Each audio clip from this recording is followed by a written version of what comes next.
সম্মানিত ভিউয়ার্স, আপনাদের কমেন্টের উপর ভিত্তি করে মেয়েটির সাথে আর কি কি হবে শ্বশুর বাড়িতে তা দেখবেন দ্বিতীয় পর্ব। গালে হাত দিয়ে দাঁড়িয়ে আছে তৃষা, তার সামনে তেজবিন দাঁড়িয়ে আছে। ফাতেমা বেগম সোফায় বসে মনের সুখে পাঞ্চি বলছেন। তুমি আমাকে মারলে কেন তেজবিন? তুই আমার মাকে না খাইয়ে রাখার প্ল্যান করেছিস তাই না? এসব তুমি কি বলছো? আমি এরকম কিছুই করিনি। তুই কি রান্না করেছিস আজ? মা আজকে রাতের খাবার খেতে পারেনি কেন? নাকি তুই খেতে দিসনি? আমি এরকম কিছুই করিনি তেজবিন, আমি তো ঠিকভাবেই রান্না করেছি। উনি শুটকি ভর্তা খাবেন বলেছেন, আমি ওটাও তো দিয়েছি। এখন আমার খাবার ওনার পছন্দ না হলে আমি। তৃষার কথা শেষ হওয়ার আগেই তেজবিন তাকে আবারও থাপ্পড় মেরে বসে। পছন্দ না হওয়ার মতো রান্না করেছিস কেন? আমার মায়ের যেরকম পছন্দ সেরকম রান্না করবি। আমাকে কি তোমরা চাকর পেয়েছো? মা বলে একরকম রান্না করো, ছেলে বলে আর এক রকম রান্না করো। আমি কি তোমাদের বাড়ির কাজের লোক নাকি যে তোমরা এভাবে আমাকে গাধার মতো খাটুনি খাটাচ্ছ? আর সহ্য করতে না পেরে তেজবিনের মুখের উপর বলে দেয় তৃষা, দেখেছিস বাবু, মেয়ের তেজ কেমন করে চিৎকার করে কথা বলছে। এই মেয়ে আমাকে না খাইয়ে মারতে চাইছে। আর দেখেছিস আজ একটু শুটকি ভর্তা চেয়েছি বলে কিরকম খোটা দিচ্ছে।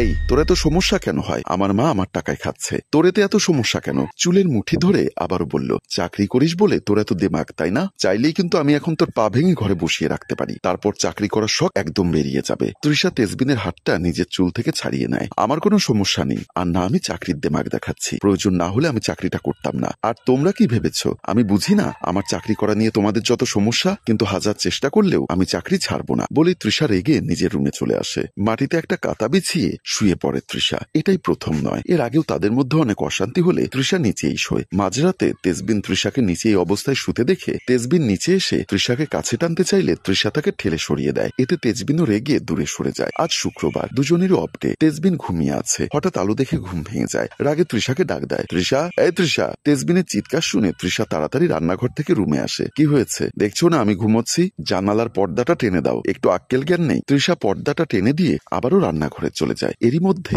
ফাতেমা বেগম বাহির থেকে হেঁটে চলে এসেছে। তিনি সোফায় বসে তৃষাকে গলা ছেড়ে ডাকতে থাকেন, জি আম্মা বলুন, আমার জন্য এক কাপ চা নিয়ে এসো তো। হেঁটে এসে চা খেতে ইচ্ছা করছে। আচ্ছা মা, আপনি ফ্রেশ হয়ে নিন, ততক্ষণে আমি চা নিয়ে আসছি। ফাতেমা বেগম সোফা থেকে উঠে নিজের রুমে চলে যান। আধা ঘন্টা পর বৌমা নিজের রুমে এসে তৃষাকে ডাকতে থাকেন ফাতেমা বেগম। তৃষা শাশুড়ি রুমে এসে বলল, হ্যাঁ মা বলুন, এটা কি দিয়েছো তুমি? তোমার কাছে চা চেয়েছিলাম, ঠান্ডা শরবত নয়। মা আমি তো গরম চাই দিয়েছিলাম, হয়তো আপনি ফ্রেশ হয়ে বের হতে হতে ঠান্ডা হয়ে গেছে। তখনই তেজবিন এসে বলল, কি হয়েছে কি? এত চিৎকার করছো কেন? শুক্রবারের দিনটাও কি আমাকে ঘুমোতে দেবে না নাকি? দেখ না বাবু, ওকে বলেছি একটু চা দিতে, কিন্তু দেখো আমাকে ঠান্ডা একদম পানির মতো চা করে দিয়েছে। তৃষা তোমার সমস্যাটা কি বলো তো? তোমার কি ঝামেলা না করলে কি হয় না? আমি তো ওনাকে চাই করে দিয়েছি, তাও গরম, কিন্তু এখন সেটা ঠান্ডা হয়ে গেলে এটা আমার কি দোষ? দেখেছিস বাবু, ও বলতে চাইছে আমার কারণে নাকি চা ঠান্ডা হয়ে গেছে। তৃষা তুমি এখনো এখানে দাঁড়িয়ে আছো কেন? যাও মায়ের জন্য আবারও চা করে নিয়ে এসো, রেগে চিৎকার করে বলে তেজবিন। তৃষা একবার তেজবিন আর ফাতেমা বেগমের দিকে তাকিয়ে বেরিয়ে যায়। কিছুক্ষণ পর আবারও চা গরম করে এনে ফাতেমা বেগমকে দেয় তৃষা। এক চুমুক খেয়ে বলল, এখন ঠিক আছে। প্রথমেই যদি বলতে আমার ভুল হয়ে গেছে, আমাকে দিন, আমি আবারও গরম করে নিয়ে আসছি, তাহলে তেজবিন থেকে এত কথা শুনতে হতো না। এখন আর আমার সামনে সঙ্গের মতো দাঁড়িয়ে না থেকে রান্নাঘরে যাও তো। তৃষা একটা নিঃশ্বাস ফেলে রান্না করতে চলে যায়। রান্নাঘরে গিয়ে ভাবছে, সে জানে ফাতেমা বেগম এসব ইচ্ছা করেই করেন। খাবার ভালো হলেও উনি এটা ওটা খুদ বের করেন, আর তেজবিনকে উল্টাপাল্টা নালিশ করেন তৃষার বিরুদ্ধে, যা শুনে তেজবিনও তৃষার সাথে খারাপ ব্যবহার করে। তবে এমনটাও না যে ফাতেমা বেগমের কথা শুনেই শুধু তেজবিন তৃষার সাথে খারাপ ব্যবহার করে। মাঝে মধ্যে অকারণেও তেজবিন তৃষার সাথে খারাপ ব্যবহার করে থাকে। তবে সবসময় তৃষা প্রতিবাদ করে না, আবার চুপও থাকে না। যেখানে প্রয়োজন সেখানে সে প্রতিবাদ করে, নয়তো চুপ থাকে। দুপুরের খাবার খেয়ে কিছুক্ষণ আগে শুয়েছে তৃষা। চোখে ঘুম এসেছে। সেই মুহূর্তেই বেল বেজে ওঠে। বিরক্তিতে তৃষার চোখ মুখ কুঁচকে যায়। বিছানা ছেড়ে তৃষা দরজা খুলতে চলে যায়। দরজা খুলতেই দেখে দরজার ওপাশে দাঁড়িয়ে আছে তৃষার ননদ ফারজু। 2 বছর হয়েছে ননদের বিয়ের। বাড়িতে ঘন ঘন বেড়াতে আসে। ননদকে দেখে তৃষার মনে মনে বিরক্ত লাগলেও সে হাসি মুখে তাদের দিকে তাকিয়ে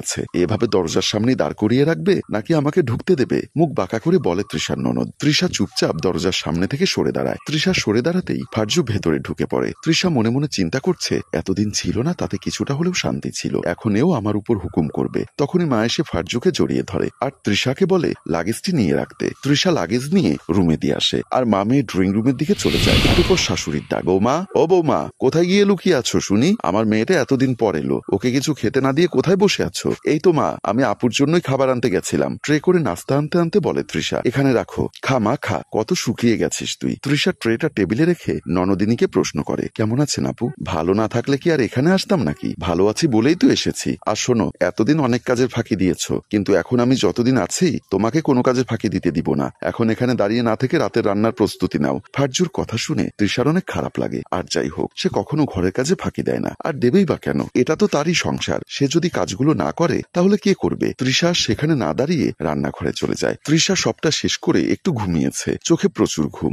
শরীরটাও ক্লান্ত। সে ঘুমের ঘরে স্বপ্ন দেখছে, তার ভেতরে তৃষা বলছে, তুমি কেন সব সহ্য করে এখানে পড়ে আছো? যদি এভাবে চলতে থাকো তাহলে তুমি অসুস্থ হয়ে যাবে, শরীর কাজ করবে না এক সময়। তাই বলছি, নিজের সাথে হওয়া অন্যায়ের প্রতিবাদ করো, সাহসী হও, দেখবে সবটা ঠিক হয়ে যাবে। তখনই তৃষার ঘুম ভাঙে, আর সে ঘেমে একাকার। সে যা দেখেছে সে কি তা করবে? যদি প্রতিবাদ করতে গিয়ে সংসারে অশান্তি সৃষ্টি হয় তখন সে কই যাবে? এত সব ভাবনা তাকে যেন কুড়ে কুড়ে খাচ্ছে। আর এখানে মেয়েটির অনিশ্চিত সংসারে হাল ধরা দেখিয়ে আমাদের গল্প শেষ হয়। সম্মানিত ভিউয়ার্স, একটা মেয়ে আসলে শ্বশুর বাড়িতে বড় নিরুপায় যদি স্বামী তার পাশে না থাকে। মেয়েটি যে কষ্ট সহ্য করে সংসারে টিকে থাকতে পারে সে কামনায় আমরা মিউজিক প্লাস টিম। গল্পটির ভাবনা ও পরিচালনায় হাশেম রাজু, চিত্রগ্রহণ শিহাব ও শাকিল, প্রযোজনায় মঞ্জুর মোর্শেদ মিউজিক প্লাস। গল্পটি ভালো লাগলে লাইক, কমেন্ট ও শেয়ার করে দিন। ধন্যবাদ।